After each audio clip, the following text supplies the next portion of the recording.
दोस्तों नमस्कार। मैं हिम्मत सेठ एक बार फिर आपके सामने उपस्थित हूँ एक नए विषय को लेकर। दोस्तों हम आज जो है मैं एक गंभीर विषय पर बात करना चाहते हैं जो श्रम कानूनों से जुड़ा हुआ है। और श्रम कानून आप जानते हैं कि अ, श्रमिकों ने अपने यूनियन के माध्यम से या जो संघर्ष करके बहुत सारे कानून बनवाए और उसमें मतलब 44 कानून उनकी रक्षा के लिए बने हुए थे। मोदी सरकार ने आने के बाद उन 44 कानून को 4 कोड में बदल दिया। और ये ऐसे समय में बदला और इस तरह से बदला कि उस पर ज़्यादा चर्चाएं नहीं हुई, क्योंकि कोविड था और कोविड में जो संसद थी वो भी 3-3 4-4 घंटे ही चलती थी। और उसमें भी सारे लोगों का बहिष्कार करने के बाद उसमें बिना पास कराए राज्यसभा में तो उसको पारित कर दिया। तो इतने महत्वपूर्ण कानून जिस पर लगभग आधी आबादी जो है डिपेंड करती है, उसको इस तरह से आप बदलने का जो काम किया वो एक तो बहुत गलत था। हालांकि अभी तक उसको लागू नहीं किया है, लेकिन ये सरकार कभी भी लागू कर सकती है। और वो मैं आज इसलिए ये बात कर रहा हूँ क्योंकि अभी इन्होंने एक संसद में एक बिल पास किया है जिसमें जो पेंशनर्स हैं उनके जो अधिकार हैं उनको कम कर दिया, उनको काट दिया है। वो ऐसे कि भी जो वित्त आयोग बनते थे, अभी तक 8-7 आयोग बने हैं और सातों आयोग के जो रिपोर्ट जो सलाह होती थी, जो बात कही जाती थी उसमें वो सब पर लागू होती थी। मतलब कर्मचारियों पर तो लागू होती ही थी, लेकिन जो पेंशनर्स थे उन पे भी उस वो सारी लागू होती थी। लेकिन अभी इन्होंने जो बिल पास किया है उसमें ये प्रावधान किया है कि पुराने जो पेंशनर्स हैं उन पे वो आयोग की जो सलाहें हैं वो लागू नहीं होगी। और उस आयोग के बाद आयोग जब आया, मतलब जैसे आप 8वां आयोग आएगा तो उसकी जो जो भी उनकी सलाहें होगी, जो भी उनकी रिकमेंडेशंस होगी, वो पुराने अभी जो सांसद हैं उन पे लागू नहीं होगी। अब जो सॉरी अब अभी जो पेंशनर्स हैं उन पे लागू नहीं होगी। और अब जो पेंशनर बनेंगे, अब जिनको जो पेंशन होंगे, रिटायर्ड होंगे सर्विस से, उन पे ही लागू होगी। इस तरह से उन्होंने एक बहुत बड़े पेंशनर्स के ग्रुप को इन लाभों से वंचित कर दिया।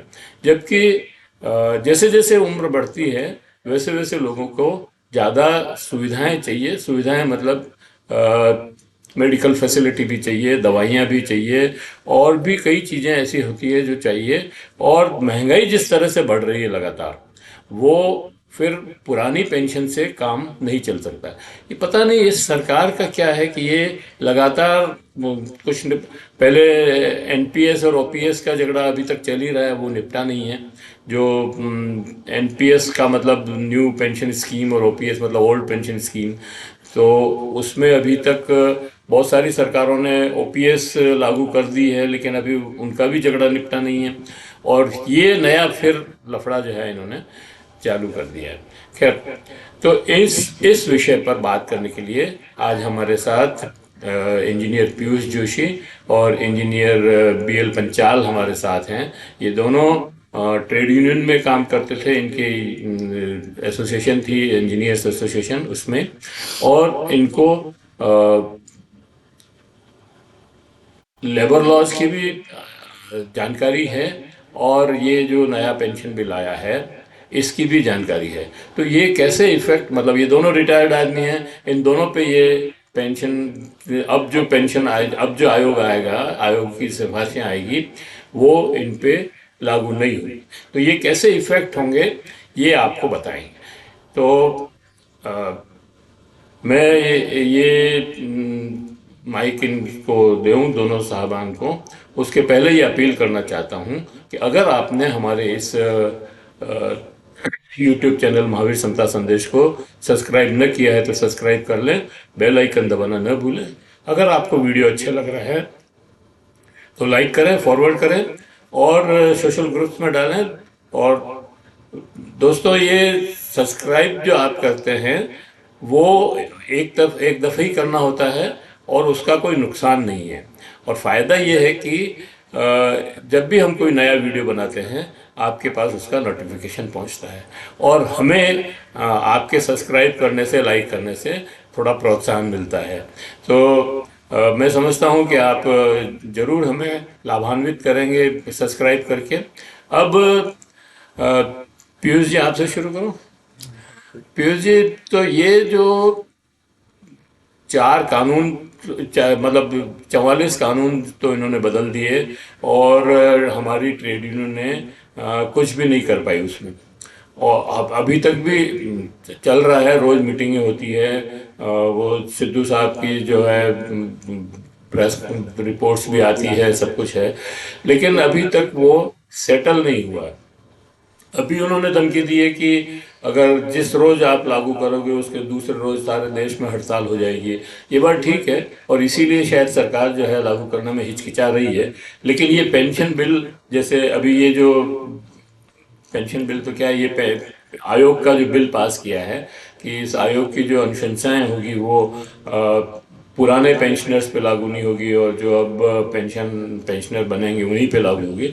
इसके बारे में आप क्या सोचते हैं और आप इसको कैसे देखते हैं? हिम्मत जी, आपको बहुत बहुत धन्यवाद। आपने एक बहुत महत्वपूर्ण इश्यू पर आज जो चर्चा रखी है उसमें मेरे साथी इंजीनियर बी एल पंचाल और हम दोनों, चूंकि हमारे एसोसिएशन में और राइट फ्रॉम कॉलेज टाइम से भी हमने विद्यावन पॉलिटेक्निक की जो हड़ताल वगैरह होती थी उसमें भी हम लोग भाग लेते थे बढ़ चढ़ के। और उस समय हमारे अधिकारों के लिए लड़ते थे। उस समय डिमांड्स अलग होती थी, नौकरी में डिमांड्स अलग होती थी। हिम्मत जी, सबसे पहले तो इस सरकार के जो दोनों नुमाइंदे हैं, यदि आप इनका पिछला इतिहास देखें, भारतीय जनता पार्टी सरकार का नहीं, मैं बात कर रहा हूं इस सरकार के मुखिया प्रधानमंत्री श्री नरेंद्र जी मोदी की।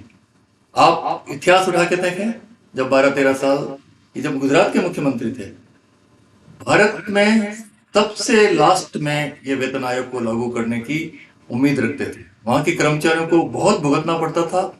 हमारे राजस्थान में मैं शुक्रगुजार होऊंगा भूतपूर्व मुख्यमंत्री अब नहीं है मोहनलाल सुखाड़िया जी का और हमारे उस समय के कर्मचारी नेताओं का, कि उन्होंने महंगाई भत्ते पे इतना बढ़िया समझौता किया है कि जब जब केंद्र में महंगाई भत्ते की घोषणा होगी उससे तुरंत बाद बढ़ जाता। और वो आज समझौता, उसको ठीक है, ठंडा मीठा कोई सरकार ऊपर नीचे हो जाती है, 10-15 दिन आगे पीछे हो जाती है कोई परिस्थिति में, लेकिन वो समझौता लागू है और राज्य सरकार भी है, कर्मचारी दोनों और से वो समझौता निरंतर बड़ी ईमानदारी से लागू किया जा रहा है। इसके लिए मैं कोई भी सरकार रही हो, भले किसी भी दल की सरकार रही हो, राजस्थान सरकार की प्रशंसा करना चाहूंगा। लेकिन जब से केंद्र में 2014 से मोदी जी की सरकार आई है, इनका मैंने आपको बताया, जब मुख्यमंत्री थे तब भी कर्मचारी विरोधी थे। ये सरकार न केवल कर्मचारी विरोधी है, ये मजदूर विरोधी है, ये किसान विरोधी है, ये आम मध्यम वर्ग के लोगों की विरोधी है। दुर्भाग्य तो इस देश का यह है कि उसके बावजूद भी हम इनके इस तरह से जाल में आ जाते हैं कि जैसे हमारे हितैषी है।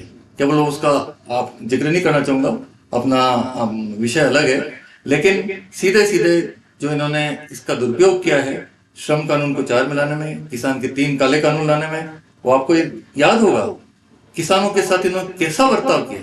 आजादी के बाद मैं नहीं सोचता कि अंग्रेजों की सरकार ने भी कई कर्मचारियों के, मजदूरों के आंदोलन पे कीलियां बिछाई हो और आंसू गैस के अलावा कोई अलग तरह के गैस के गोले आते हैं जिसमें उनकी आंखें खराब हो जाती है और सांस लेने में दिक्कत हुई। इस हद तक ये दमनकारी सरकार है।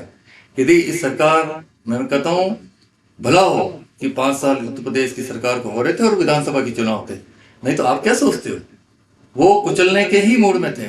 26 जनवरी का षड्यंत्र हो या वो लाल किले पे तिरंगे का वो उतारने की बात हो, किसी भी प्रकार से एन केन प्रकारेण, आपने देखा भी होगा उस समय उनका नाम, जो यूपी के जो किसान नेता थे, क्या नाम था उनका, टिकैत, उनको एक दिन तो रोना पड़ गया था उस दिन, और किस्मत से वो आंदोलन उस दिन नहीं बिखरा। उसका परिणाम ये हुआ कि यूपी चुनाव के पहले उनको बैकफुट पे आना पड़ा और बड़े ही नाटकीय ढंग से, बड़े ही घड़ियाली आंसू बहाते हुए प्रधानमंत्री जी ने वो 3 कानून वापस लिए। उसके लिए किसानों की एकता, देश के मजदूरों की, कर्मचारियों की, सबकी ताकत थी और अच्छे जो सोचने वाले, इनके पूंजीपतियों का विरोध करने वाले, सीधी साफ भाषा में अपन बात करें तो पूंजीपतियों का विरोध करने वालों की जीत हुई। उसी प्रकार आपने जैसा बताया, ये सरकार हमेशा कोई भी चीज ऐसी लाती है तो चर्चा से भागती है, संसद से भागती है, और बाहर हम किसी जमाने में बात करते थे जनमत संग्रह की, उससे भी भागती है। और अब दुर्भाग्य ये हो गया कि पहले मीडिया भी लिखता था, अपने संपादकीय में लिखता था, खुल के लिखता था। पिछले 2014 के बाद ये 11-12 साल में संपादकीय की भी कलमें उनके हाथ काट दिए गए हैं, और उन उनके भी मुंह पे ताला लगा दिए गए। वो चाहे तो भी, या उनके संपादक के मालिकों, संपादक भी चाहे, मान लो संपादक लिखना चाहते हैं, देख भी रहे हैं, लेकिन उनके मालिकों के कारण, क्योंकि वो सब पूंजीपतियों के, अखबार भी पूंजीपतियों के हो गए और चैनल भी पूंजीपतियों के, तो जनता तक सही बात नहीं पहुंच पाती। तो उन्होंने कोविड का टाइम देखा, 44 श्रम कानूनों को, उनमें आपके 8 घंटे की काम हो जो लड़के लिए गए थे, बोनस हो, और भी ऐसे छोटे छोटे जो आम मजदूरों के हित में काम था, समय समय पे बोनस की मांग, समय पे यूनियन की मान्यता के, सबसे ज्यादा तो कलेक्टिव बार्गेनिंग पे प्रहार है। कलेक्टिव बार्गेनिंग नियम बनाया, मिनिमम कितना रहेंगे, और बात करने की, यूनियन बनाने उसको के लिए यूनियन बनाने का अधिकार को भी उन्होंने तहस नहस किया।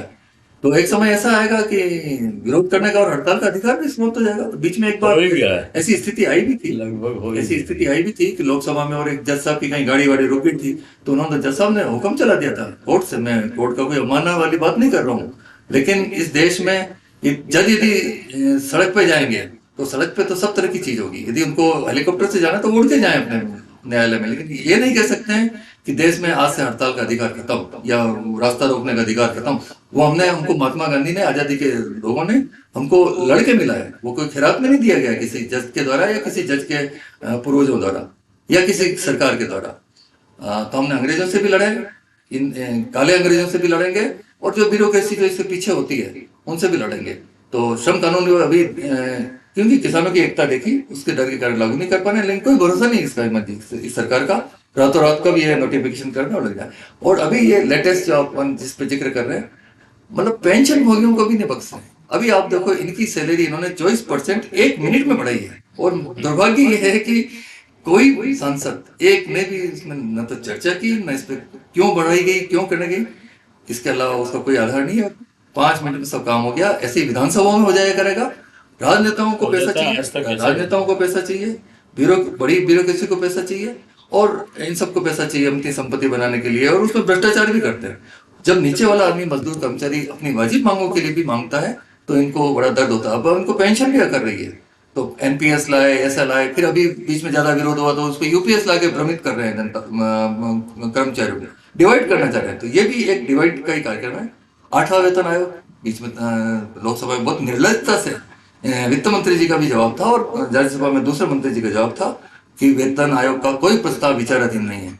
वन फाइन मॉर्निंग भारत सरकार कहती है 8वां वेतन आयोग का हम गठन कर रहे हैं, आज दिन तक उसके अध्यक्ष का पता नहीं है, किसी मेंबर का पता नहीं है। क्या कर रही है सरकार, क्या चाहती है कि सामने वाले बिल्कुल दिमाग से पैदल है। तो ये भ्रम वाली स्थिति है। आज हम तो मांग करते हैं कि 8वें वेतन आयोग को आपने घोषणा कर दी तो तुरंत उसके अध्यक्ष की, उसके सदस्यों की गठन किया जाए और आगे की कार्रवाई की जाए। धन्यवाद। दरअसल आपको ध्यान होगा कि 8वां वेतन आयोग तो मतलब ये जो जेटली साहब थे वित्त मंत्री, तब उन्होंने बिल्कुल मना ही कर दिया था कि अब कोई वेतन आयोग नहीं बनाएंगे। लेकिन ये तो मजदूरों की और ट्रेड यूनियन, सेंट्रल ट्रेड यूनियनों की डिमांड थी या उनका प्रेशर था, उसकी वजह से हाँ ये बनाया। आप श्रम कानूनों की बात कर रहे थे, तो श्रम कानूनों में तो इन्होंने मतलब 1926 में जो अधिकार मिले थे आज़ादी के पहले, अंग्रेजों से लड़ करके जो लिए थे, उन पर भी इन्होंने कैंची चला दी। और मिनिमम वेज का जो मामला है वो भी अभी तक नहीं सुलझा है। मतलब मैं ये मानता हूँ कि जो सरकार मिनिमम वेज और एमएसपी, जो किसानों की जो न्यूनतम समर्थन मूल्य जो सरकार तय करेगी, अगर वो ही नहीं देना चाहते हो आप, या उससे भी कम में बिकना चाहता है, माल बिकाना चाहते हो, इसका मतलब ये है कि आप किसानों का और मजदूरों का शोषण कर रहे हो। तो ये तो बिल्कुल सही बात है, लेकिन ये सरकार बाज नहीं आ रही है। मतलब बार बार जो है ऐसी चीज़ें लाती है कि हम उसका क्या करें, विरोध करें या उनको लागू करने में से रोकें, कैसे कैसे क्या हो। खैर, बीएल पंचाल साहब, आप इस बारे में क्या सोचते हैं? ये आप बताएं। नमस्ते। सबसे पहले तो मैं ये बताना चाहता हूँ कि पेंशन क्या है। कई लोग पेंशन को हम मार्केट में जाएंगे तो लोग बाग जो पेंशन याफ्ता है उनके लिए कहते हैं कि तुम्हें तो मजे से पेंशन मिलती है। Pension is a Daryl business. जबकि ऐसा नहीं है। पेंशन पूरे कार्यकाल की अर्जित कमाई का अंश मिलता है। आपने देखा होगा कि सरकारी कर्मचारियों की पे आम जनता जो भी प्राइवेट सेक्टर में उनसे कम होती थी। उसका कारण यही था कि उसका 1/3 पैसा पेंशन फंड में जमा होता है। उसके एवज में हमें जिंदगी भर जीवन पर्यंत आफ्टर रिटायरमेंट पेंशन मिलती है। और पेंशन अधिकार है। लेकिन अभी जो कानून बना के इन्होंने पेंशन को सेपरेट करने का कि पुराने वेतन भोगियों को पेंशन में रिवीजन नहीं होगा, ऐसा इन्होंने कानून पास करा लिया है। तो मैं ये कहना चाहता हूँ कि मैं अभी बात कर रहा था मेरे मित्रों से कि 2006 में रिटायर्ड हुए थे। उनको उस समय मात्र 12,000 रुपये पेंशन बनी थी। यदि उसके बाद उनके वेतन आयोग में छठा लगा, सातवां लगा, तो रिवीजन होकर आज वो एक अच्छे उसमें जीवन यापन कर सके, उस स्तर पर आ गया। यदि वो 12,000 में, क्या आप कोई भी सोचे कि क्या उस पेंशन में जीवन यापन कर सकते हैं? बिल्कुल नहीं कर सकते। सही बात। राजस्थान में पेंशन भोगियों के लिए बहुत पहले आरपीए में स्कीम लगा के आरजीए से सब जो कन्वर्ट कर दिया है, एक बेनिफिट दिया है। वो दूसरे स्टेटों में दिखता नहीं है। लेकिन ये सरकार किसी भी तरीके से सीनियर सिटीजन को सरवाइव करना नहीं चाहती है। कैसे भी करके वो मतलब दबाना चाहती है। और आम जनता में ये बहुत अच्छी तरह से फैलाया गया है। कई लोग तो ये कहते हैं कि पेंशन फिक्स कर देनी चाहिए, ज्यादा नहीं देनी चाहिए पेंशन। ऐसे भी लोग हैं, लेकिन वो भ्रम में जी रहे हैं कि वो फिक्स कर देने के बाद जो मूल्य वृद्धि होती है, उस मूल्य वृद्धि को कंपनसेट यही वेतन आयोग करते हैं। जैसे कि 7वें वेतन आयोग में 2.57 का एक कोफिशिएंट दिया था, उस गुणा करके पेंशन को उस सारे स्तरों पर ले आया गया। लेकिन ये जो बिल्कुल गलत कदम है, लोगों को दिमाग में घुसेड़ दिया गया है कि साहब ये खैरात बट रही है। खैरात नहीं है, ये बिल्कुल कर्मचारियों की। और दूसरी बात है कि लोग बात सोचते हैं कि ये जितने भी सेवानिवृत्त लोग हैं वो केवल बैठे बैठे पैसे खाते हैं। जबकि चाहे चीफ सेक्रेटरी से पद से भी कोई सेवानिवृत्त होता है, उसका बच्चा यदि बाई आईएएस भी बन जाता है तो उसको वहीं जीरो से शुरुआत करनी पड़ती है। उसके पास बैकग्राउंड कुछ भी नहीं होता है। जबकि आम आदमी जो दुकान लगाए उसके पास तो बनी बनाई एक व्यवस्था बनी मिलती है। तो इस प्रकार से ये पेंशन केवल उस चीज को देखें अपन, है ना। और लोगों को मतलब ये बिल्कुल भ्रम भी निकाल देना चाहिए कि पेंशन हम खैरात के तौर पे ले रहे हैं। और मैंने ये भी देखा, कई लोगों से डिस्कस किया, जो अच्छे डेवलपिंग कंट्री है, हमारे एक मित्र बता रहे थे नॉर्वे यात्रा करके आए थे। वहां पर चाहे प्राइवेट सेक्टर में कोई काम कर रहा है या सरकारी सेक्टर में, यदि उनकी लास्ट पे हो उतनी की उतनी पेंशन मिलती है। जबकि यहाँ भारत में 50% तक पेंशन मिलती है। और वहां पर सीनियर सिटीजन को बहुत सारी बेनिफिट्स है। आप कहीं पे भी जाओ, कहीं पे भी घूमो, एक पास बनता है, रेलवे में फ्री घूमते रहो, कहीं पे भी जाना आप जाके वापस आ सकते हैं। जबकि यहाँ पर तो धीरे धीरे, पहले तो रेलवे के कंसेशन को काटा गया, कई सुविधाएं काटते जा रहे धीरे धीरे। आज ये हालत ही आ गई कि अब पेंशन को भी काटने के मोड़ पे आ गए हैं। बहुत बहुत धन्यवाद पंचाल साहब। ये एक ऐसा इशू है, मतलब मजदूरों का और कर्मचारियों का, कि इसके ऊपर तो घंटों बात कर सकते हैं। लेकिन सवाल ये है कि सरकार को ये कैसे समझाएं कि पेंशन तो अधिकार है और ये एक्चुअली डिरेल पेंशन है। मतलब वेजेस है, मतलब जब नौकरी करते हैं उस समय जो तनख्वाहें मिलती है उसमें से अंशदान जो है रुका हुआ, जो उसमें से कुछ पैसा रोक लिया है, वो पैसा जो है पेंशन के रूप में मिलता है। और अगर आयोग जो बनते हैं, वित्त आयोग, अगर ये वित्त आयोग लागू नहीं होंगे पेंशनर्स पे, तो पेंशनर्स की स्थिति बहुत खराब हो जाएगी। एक बात और मैं कहना चाहता हूँ इस समय कि संसद में जो सांसद होते हैं और जो विधायक हैं इनको भी पेंशन मिलती है, और एक पेंशन नहीं मिलती है इनको, ये इनको जितनी बार आप विधायक बनते हैं उतनी बार पेंशन मिलती है। अगर आप विधायक और सांसद दोनों बन जाते हैं तो दोनों की पेंशन मिलती है। और अगर आप कहीं नौकरी कर रहे होते हैं पहले से और फिर उसको छोड़ करके विधायक बन जाते हैं या एमपी बन जाते हैं तो वो जो सरकारी पेंशन मिल रही है वो तो मिलती ही है। फिर ये विधायक की और सांसद की पेंशन भी मिलती है। तो एक आदमी 3-3 4-4 पेंशन ले रहा है, उसके बारे में सरकार कुछ नहीं सोच रही है। सरकार उसको क्यों नहीं बंद कर रही? हमने कई बार कहा। मैंने तो दिल्ली में एक हमारा जो सम्मेलन हुआ था उसमें इस इशू को उठाया था कि विधायकों के और सांसदों की जो पेंशन है उस पर मतलब जिनके पास कुछ नहीं है उनको तो मिलनी चाहिए, जिनके जीवन यापन का भी साधन नहीं है उनको एक पेंशन मिलनी चाहिए जरूर। लेकिन जो करोड़ों में खेल रहे हैं और वो विधायक या एमपी किसी तरह बन गए हैं पैसा खर्च कर करके, उनको पेंशन देने की क्या जरूरत है? उनको पेंशन किस बात की चाहिए? और उनको, मैं तो कहता हूँ, उनको वेतन भी किस बात का चाहिए? अगर आप अपने कंपनी से या अपने प्रतिष्ठान से करोड़ों रुपए की पेंशन मतलब वेतन उठा रहे हैं तो फिर पार्लियामेंट की और असेंबली की वेतन क्यों चाहिए? तो ये बड़े सवाल हैं। इसके ऊपर जो है हम लोगों को संसद में तो नहीं होगा, लेकिन अगर इस पे जनमत संग्रह करें, जनमत बनाएं, कोशिश करें, लोगों में बातचीत करें इसकी, तो हो सकता है कि ये प्रश्न संसद में भी उठने लगे।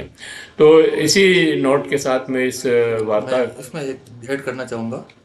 जो हिम्मत जी ने अभी बताया ना, सांसदों के और विधायकों की पेंशन वाला 4-4 5-5 गुना, और वो उनका कोई फॉर्मूला है।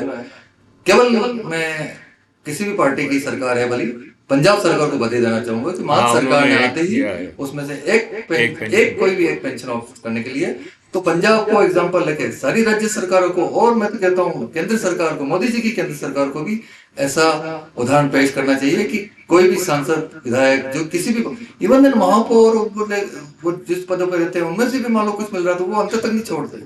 और जो हिम्मत जी का कहना सही है, वो मतलब करोड़ों में खेलने वाले लोग हैं जिन्होंने उस पद पर रह के भी बहुत अर्निंग किया है अपने, वो कहना नहीं चाहिए अनैतिक अर्निंग किया है।